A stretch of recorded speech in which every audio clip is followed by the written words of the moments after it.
السلام عليكم ومرحبا بكم في فيديو جديد على قناة عالم أمري. نتمنى تكونوا في احسن الاحوال وفي صحه جيده، ونتمنى هذا الفيديو يلقاكم بخير وعلى خير وما ناقصكم حتى شي خير يا رب. كما كتشاهدوا اخواتي في هذا الفيديو غادي نشارك معكم كاطا اللي كتجي لذيذه ومعلكه بمقادير اللي هما بساط، والاهم انها سهله التحضير، يمكن لك توجديها للعشاء او للغداء. قبل ما نبدا الفيديو اللهم صل وسلم وبارك على سيدنا وحبيبنا محمد وعلى اله واصحابه اجمعين. ندوز معكم اخواتي الطريقه والمقادير في نفس الوقت. كيف كتشاهدوا اخواتي عندي هنا واحد الكميه ديال البطاطا اللي قطعتها بهذا الشكل، قشرتها وقطعتها بهذا الشكل اللي هي بشكل دائري، ما تكونش رقيقه بزاف وما تكونش غليظه بزاف. نتوما الا كنتو غادي تدخلوها الطيب في الفران غادي ديروها رقيقه شويه على هاد العبار اللي درت انا هنا سلقتها نص سلقه ودرتها تصفات. المهم درتها هكا طلعت فيها الغليه مع شويه مليحه وصفيتها هكا باش ما تاخذش وقت طويل في الفران. بالنسبه للحشوه عندي هنايا شويه ديال الصدر ديال الدجاج اللي مقطع طريفات صغار، كذلك عندي هنايا شويه ديال القزبر والمعدنوس اللي حكيت فوقهم هكا واحد جوج دروس ديال الثومه. عندي كذلك هنا الفلفل عندي الصفراء، يمكن لكم ديروا الافلافل ملونين خضراء حمراء صفراء داكشي اللي متوفر عندكم. عندي شويه الملح شويه البزار شويه قزبر حبوب شويه ديال خرق ومرق شويه سكينجبير وشويه تحميره.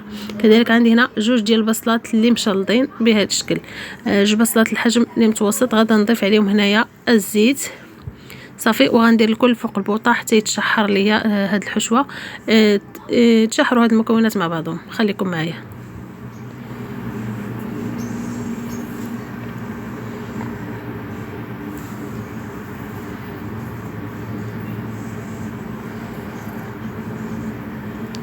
صافي اخواتي هنا من بعد ما نخلي هاد الحشوه حتى طيب على خاطرها غادا ندوز باش غادا ناخذ لاطه اللي غادا نحضر فيها هاد الكغاطه. انا غادا نستعمل هنا عر لاطه تاع الفران، نتوما يمكن لكم تستعملوا حتى المول ديال الزاج، اي مول عندكم بغيتو تستعملوه استعملوه. المهم انا بغيت نديرها بهذا الشكل في اللاطه. دهنت اللاطه ديالي بالزبده وغادا ندوز باش غادا نستف فيها البطاطا على هذا الشكل. هنا من بعد غتشوفوا راه ما غاديش المهم هاد الطريقه هكا ما سلكاتنيش، غندير تقريبا غنميل ديك البطاطا وحده فوق وحده لحقاش جاتني ما غاتش ليا اللاطه البطاطا اللي عندي كامله. صافي هنا اخواتي غادا ندوز باش غادا نستف البطاطا وندوز باش ندير من فوقها الحشوه. فاش غادا نكمل هكا التستف ديال البطاطا كامله غندير هنا واحد شويه ديال الزبده من فوقها، غير شويه هكا ديال الزبده تعطينا واحد اللون اللي زوين. غندخلها هنا الفران غير شويه، تحاول هكا تاخذ لي غير واحد شويه واحد الويه اللي شويه غندخل حيت اصلا هذه طيبه نص طيبه، فهمتوني؟ دابا انا هاد البطاطا طيبتها نص طيبه باش نوفر على راسي الوقت. هنا غادا نسمها بشويه ديال كيف لاحظتوا هنا كندهنها بواحد شويه ديال الزبده، قليل ديال الزبده ما كاملاش واحد المعلقه صغيره. عندي هنايا هذا اللي عندي هنا الازير اللي مطحون، كان هكا كنسم به الوجبات. غادا ندير واحد الرشه ديال الازير وغادا ندير كذلك واحد الرشه من الفوق ديال الزعتر. عرفتي ما نقولش لكم كتجي هاد الكغاطه اللي منسمه. وهنا اللي غادي يفهموني اختي اللي عزيز عليهم بطاطا عشاق البطاطا بحالي. صافي هنا غادا ندير واحد الحكه ديال الزعتر فوق البطاطا وندخلها كيف قلت لكم الفران. غندخلها غير واحد يعني ما كاملاش واحد 10 دقائق صافي ونخرجها. بين ما تكون هكا وجدات ليا ديك الحشوه غادا نخرجها من الفران.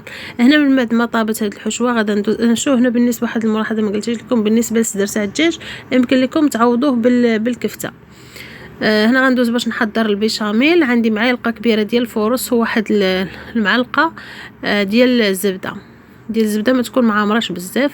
صافي هنا من بعد ما تيبست لي الزبده بداك الدقيق فوق البوطه ضفت لهم الحليب. غنضيف شويه ضفت شويه البزار كذلك شويه ديال الملح، ولا هكا الا متوفره الكوزه دير واحد الحكه ديال الكوزه.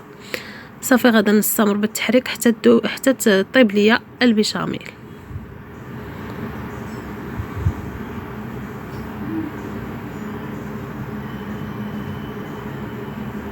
هنا من بعد ما طابت البيشاميل عندي طريف ديال الموتزاريلا وطريف ديال الفرماج احمر. غادا نحك الموتزاريلا قليل من الموتزاريلا مع هاد الكريم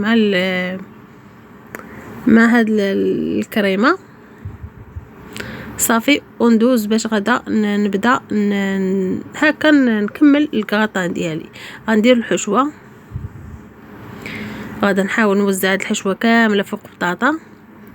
نسرحها فوقها.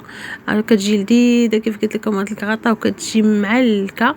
نتمنى تجربوها اخواتي وردوا عليا في التعاليق وكبيدات ديالي لو وصلتوا معايا حتى لهاد المرحله. ما تنسونيش من ديك اللايك، الله يسهل عليكم، اعطيوني غير شويه ديال التشجيع هكا باش من نفشلش.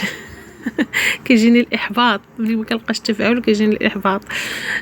هكا واحد اللايك، دوك اللايك الله يسهل عليكم. ما تنساوهاش، واللي ما اشتركاش في القناه اختي مرحبا بكم، الف مرحبا. وجربوا هاد الكاطا وردوا عليا في التعاليق كيف جاتكم. هنا من بعد ما درت الحشوه غادا نضيف فوقها هكا الكريمه ديالي، كريمه ديال البيشاميل. صافي غادا نوزعها الفوق وندوز نحك فوقها الفرomage وهذاك الشويه اللي بقى ليا من الموتزاريلا. كتخلطوا هكا الفرomage والموتزاريلا كيعطيكم واحد التعليكه اللي هي زوينه. الفرomage تيعطينا المذاق، كيعطينا واحد الدليه زوينه الفرomage احمر. وهذيك عفوا الموتزاريلا راه ما فيهاش المذاق صراحه، ولكن فيها التعليكه. هنا غادا درت واحد الحكه من الفوق ديال الزعتر صافي. وغادا ندخل الكغاطان ديالي للفران حتى تكغاطينا وتاخذ ليا الشكل ديالها وتحمر ويذوب داك الفرomage صافي. وندوز باش غادا نخرجها. حاجه ملاحظه ما قلتهاش لكم، الا كنتو غديروا بطاطا خضراء ديروها رقيقه بحال الشيبس ودهنوا اللاطه بالزبده، وكيف قلت لكم واحد القطيره ديروها في ديال الزيت فوق البطاطا ودخلوها الفران حتى تاخذ يعني تحسوا بهذيك البطاطا طابت. عاد كملوا الحشوه هذه. الا كنتو غادي تفاداو المرحله اللي درت انا ديال سلقت بطاطا. هنا من بعد ما غندخل اللاطه ديالي الفران دزت هنا غنحضر داك العصير عصير ديال الزمن الجميل، خيزو الخيار والليمون محكوكين. شكون اللي كيعزيز عليه، شكون اللي تيعجبو يخليها ليا في التعاليق. هنا صافي خديت واحد الكميه ديال الخيار وديال الخيزو وديال الليمون اللي غادا نحكهم بالطريقه العاديه في الحكاكه العاديه. وهذه هي الكغاطان ديالي من بعد ما وجدات. وبالنسبه للعصير هو حكيت الخيار والخيزو وكذلك عصرت فيهم الليمون وزدت فيهم هكا قطرات ديال زدت فيهم تفاح مقطع طريفات صغار. هنا غادا نقطع معكم حتى تشوفوا التعليكه اللي كتجي اختي ديال هاد الكغاطه واللذه ديالها ما تشبعوش منها. جربوها كيف قلت لكم اخواتي والله ما تندموا عليها. هكا تفكم من الغدا، نوعوا بها المائده ديالكم في الغديوه في العشيوه. كيف قلت لكم وجبه اللي هي يعني هكا عائليه وسهله ولذيذه. الاهم انها لذيذه. كتجي على هذا الشكل، كتجي معلكه. انت اختي شوفي واش ما غتشهيكش قلت لكم عشاق البطاطا اللي غادي يفهموني اختي والفرomage وهذا الشيء هما اللي غادي يفهموني. غيفهموني علاش كنهضر على المذاق اللي تنهضر عليه. المهم خواتاتي هي ديال الكاطا ديالي. نتمنى هذا الفيديو ديالي ما ينال الاعجاب ديالكم يا اخواتي. وكما العاده ما تنساونيش الى عجبكم لا فيديو تبارطاجيوه مع الاحباب والاصدقاء. واختي كما كنقول لك دائما اللي ما عمرها شافت هذه القناه وكانت اول مره غادا تطلع لك دخلي اختي ديري دويره وشوفي المحتوى ديالي، وإلا عجبك وكنت كنستاهل ديري لي ديك لايك واشتركي في القناه. مرحبا بك اختي الف مرحبا بكم. عائله كتكبر وتزيد وهذه راه قناتكم. وهكا اي حاجه اللي شفتوها ماشي هي هذيك خليوا لي في التعاليق، قد خيبه قد زينه قد ايجابيه قد سلبيه. ونتلاقاو في فيديو اخر ان شاء الله وبالصحه والراحه.